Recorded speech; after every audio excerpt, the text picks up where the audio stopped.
Adzo Angiene Narvelo a déposé sa candidature à la présidentielle à la Haute Cour constitutionnelle ce jour. Il l'a officiellement annoncé au cours d'une conférence de presse au cours de laquelle il dénonce le non-respect des lois dans le processus de préparation de la présidentielle. Adzo Angiene Narvelo agira pour le retour à l'état de droit dans le pays. Les candidats à la présidentielle persistent signe. Ils s'opposent à la candidature du chef d'État actuel à la prochaine élection. Ils n'ont pas pu intégrer le lieu où il a prévoyé de tenir une concertation aujourd'hui. Dans l'actualité internationale au Gabon, le nouveau président de transition, le général Brice Oligui Nguema, a prêté serment. Le nouvel homme fort du pays a promis de préserver les acquis de la démocratie ainsi que des élections libres et transparentes après la transition.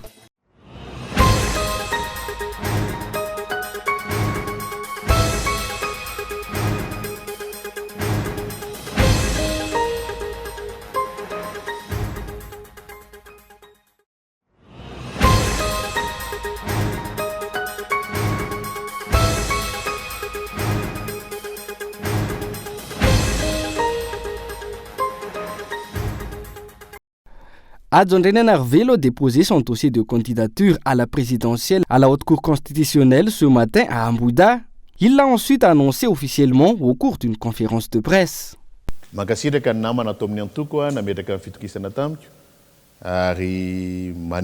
J'ai le plaisir de vous annoncer que mon dossier de candidature à la présidentielle a été déposé ce matin à la Haute Cour constitutionnelle. Ma candidature a été présentée par le parti Malagas Meramieng. Je remercie les membres du parti d'avoir placé leur confiance en ma personne et je suis prêt à faire face à l'élection. Comme je l'ai déjà dit, nous avons l'audace de changer le cours de l'histoire du pays. Je fais appel à tous les compatriotes pour qu'ils contribuent au sauvetage du pays, la terre de nos enfants. Une élection présidentielle est importante dans la vie d'une nation. Je tiens à souligner que même si je suis le candidat présenté par le parti Malagas Meramieng, je suis candidat pour être le président de tous les Malgaches. Répondant aux journalistes concernant la concertation proposée par le FFKM, le MMM est d'accord avec les églises sur la tenue d'une telle concertation, d'autant que de nombreuses anomalies et irrégularités continuent à entacher la préparation de l'élection présidentielle.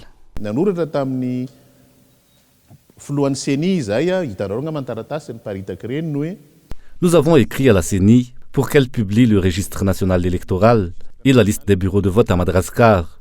Elle a répondu qu'elle avait 60 jours pour publier la liste des bureaux de vote. Or, vous avez pu voir dans les médias que les cartes électorales sont en cours d'impression. Nous savons que sur les cartes électorales est inscrit le nom du bureau de vote. Comment la CENI peut-elle établir les cartes électorales sans avoir publié au journal officiel la liste des bureaux de vote du pays? Lorsque nous avons demandé une attestation à la CENI, notre bureau de vote y figurait déjà. Nous devons considérer l'existence de ce non-respect des lois. La question qui se pose à la CENI est de savoir si les cartes d'électeurs qu'elle est en train d'imprimer sont légales. Jusqu'à maintenant, on ne sait rien de la délibération de la CENI. Nous avons envoyé plusieurs lettres, notamment à la CENI et à la communauté internationale, concernant de nombreuses irrégularités et de non-respect des lois dans la préparation de cette élection. Il ne faut pas que cela crée des troubles dans le pays. Si on se présente, c'est parce que nous sommes prêts à faire face aux élections. Nous sommes prêts à gagner, mais dans la droiture.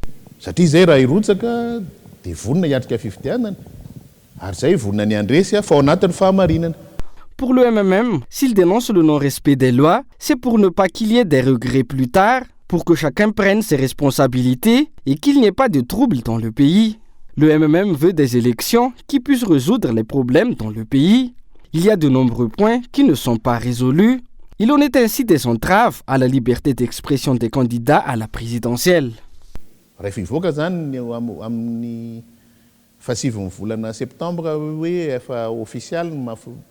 Le 9 septembre, lorsque toutes les candidatures seront officialisées, quelles seront les mesures que prendra le gouvernement?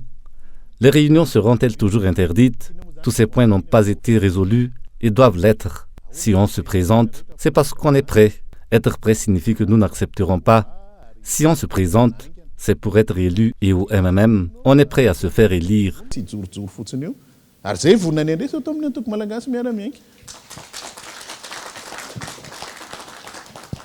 Pour le candidat Adjon Narville, Madagascar doit redevenir un état de droit pour renforcer les structures étatiques qui existent dans le pays, qu'il s'agisse de la HCC, de l'Assemblée nationale ou du Sénat.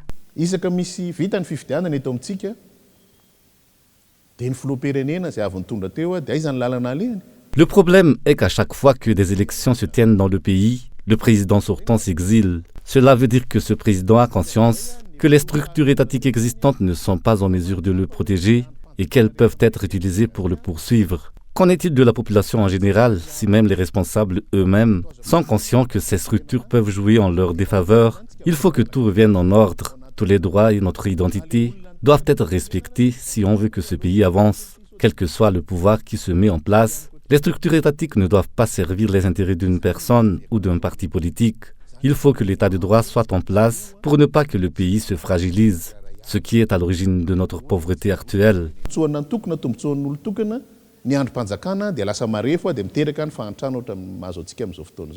D'après Adjon Narville, le retour à l'état de droit fera revenir la confiance au Madagascar et attirera les hommes d'affaires étrangers comme nationaux, ce qui permettra de résoudre les problèmes d'insécurité et de chômage. Il souligne que les jeunes du pays doivent étudier et travailler car il faut redresser au plus vite le niveau de vie de la population.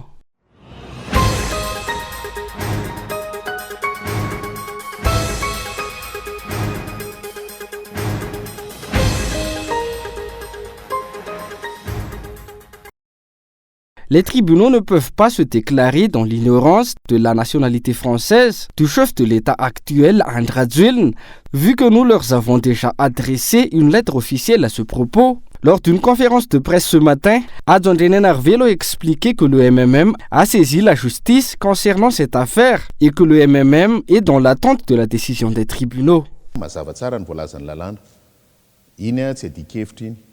Ce que stipule la loi est clair. Ce sujet ne peut donner lieu à aucun débat. D'ailleurs, une telle situation est difficile pour le pays. Nous savons que le pays a retrouvé son indépendance en 1960. En 2013, un chef d'État demande la nationalité du pays colonisateur. C'est une question qui interpelle. Doit-on écrire dans l'histoire de ce pays qu'un chef d'État a demandé à obtenir la nationalité du pays colonisateur une fois l'indépendance revenue? Il faut lui poser la question et lui demander s'il perçoit le fardeau d'une telle situation dans l'histoire de ce pays. La candidature du chef de l'État actuel releverait d'un non-respect de la loi, vu qu'il a perdu sa nationalité malgache selon l'article 42 du Code de la nationalité.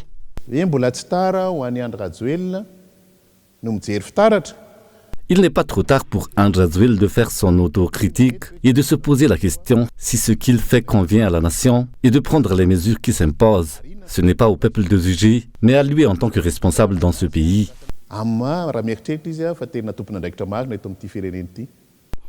le monde doit respecter les lois et la transparence est de mise à faire valoir le candidat Adjon Narville.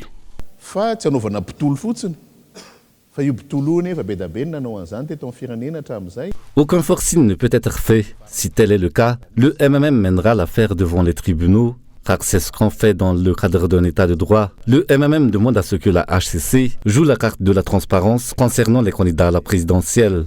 Il faut de la transparence concernant tous les candidats. Nous pensons que la HCC fera l'effort de la transparence. Il n'est rien de secret. L'état des biens, le certificat de nationalité peuvent être rendus publics. Je peux vous montrer mon certificat de nationalité ainsi que son signataire. Certificat de nationalité quoi? D'après Adjon Narville, si 8 candidats à la présidentielle ont signé une déclaration commune, c'est pour conscientiser les citoyens sur un manquement important à la loi concernant la souveraineté nationale. Il a invité aujourd'hui les forces armées, censées défendre les institutions, à s'exprimer sur la nationalité française du chef de l'État.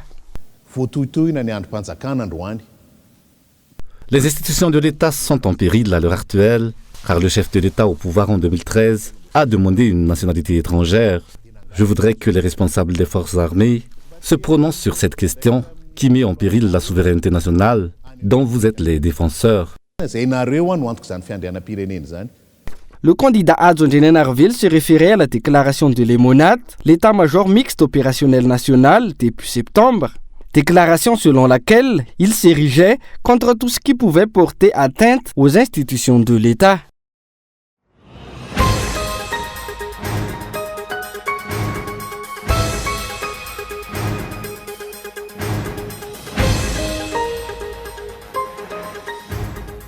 Les candidats à la présidentielle persistent signe. Ils s'opposent à la candidature du chef de l'État actuel à la prochaine élection. Ils n'ont pas pu intégrer le lieu à Manjimin Andoran Fouti où ils prévoient de tenir une concertation aujourd'hui. Dès le matin, les forces de l'ordre ont fait barrage alors que la manifestation devait se tenir à 14h30.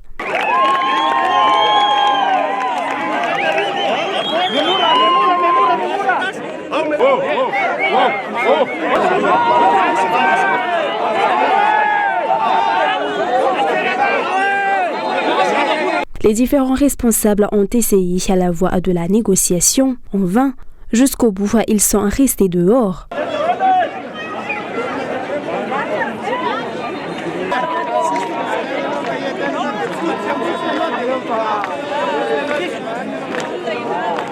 Cette situation est le reflet d'un traitement inégalitaire dans le respect des lois. Ceux qui sont proches du pouvoir peuvent s'exprimer tandis que les autres ne le peuvent pas. D'après les explications, la démocratie n'est pas à respecter. Il y a aussi des gens qui veulent s'exprimer. Nous sommes aussi des porte-parole. Il n'y a pas que nos idées. Nous voulons dire au peuple que ce qui se passe actuellement traduit le non-respect des lois par le régime en place et le manque de liberté d'expression.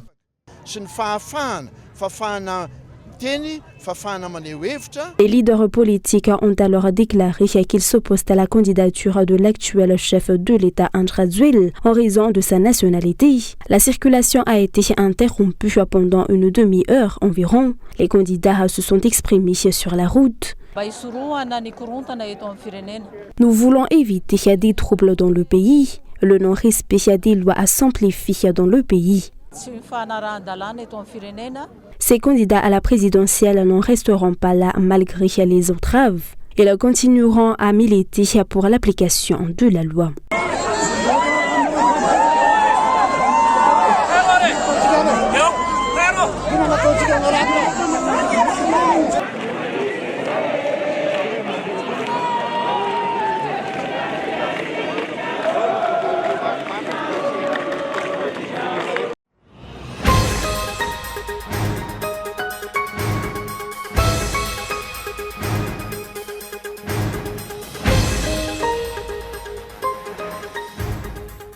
La plupart des écoles publiques et privées n'étaient pas prêtes aujourd'hui pour accueillir les élèves dans le cadre de la rentrée scolaire 2023-2024, fixée ce 4 septembre par le ministère de l'Éducation nationale. Dans une école où nos journalistes ont fait leur reportage ce jour, seulement 50% des élèves ont fait leur réinscription en raison des difficultés financières de leurs parents, d'une part, mais aussi en raison de la date de la rentrée jugée prématurée. C'est pourquoi cette école privée a préféré reculer sa rentrée scolaire au 13 septembre prochain.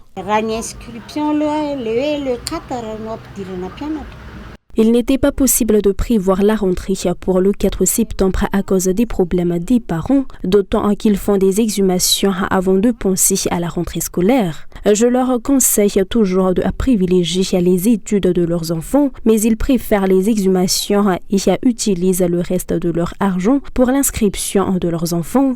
D'autres ont fait les inscriptions avant d'aller dans les Afamadian, mais ils se comptent sur les doigts d'une main.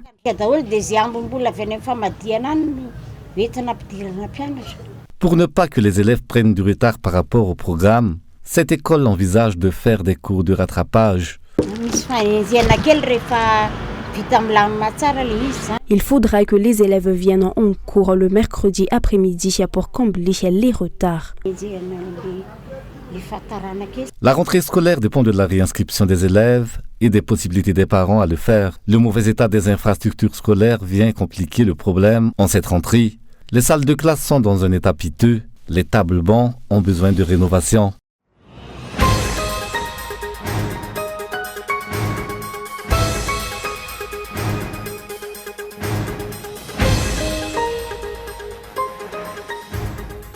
Avec 121 médailles d'or, Madagascar caracole en tête du classement de la 11e édition des Jeux des îles de l'océan Indien, qui ont officiellement été clôturés hier. Elle est suivie par l'île Maurice, qui a gagné 91 médailles d'or. La Réunion arrive en 3e position avec 80 médailles d'or. Les Seychelles arrivent en 4e position avec 11 médailles d'or. Viennent ensuite les Comores Les Maldives, qui ont plus des autres médailles, ont gagné 5 médailles d'or chaque et Mayotte 3 médailles d'or. Les Comores accueilleront la 12e édition des Jeux des îles de l'océan Indien en 2027 et les îles Maldives la 3e édition.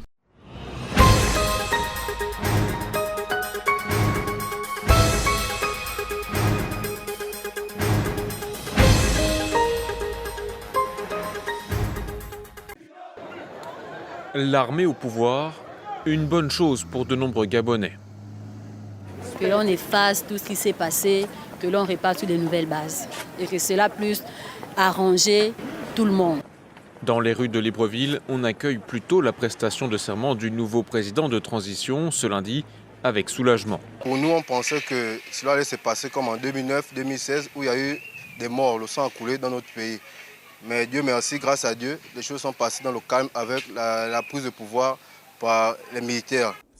Le nouvel homme fort du pays, le général Oligui Nguema, a promis des élections et des réformes démocratiques.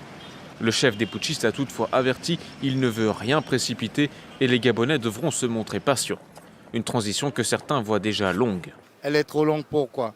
Parce que je considère que les militaires ne sont pas normalement aptes à gérer un pays. Parce que pour gérer un pays, il faut un projet de société. La communauté internationale met la pression à la junte pour le retour rapide d'un pouvoir civil. Le 30 août dernier, les militaires ont renversé le président Ali Bongo au pouvoir depuis 2009.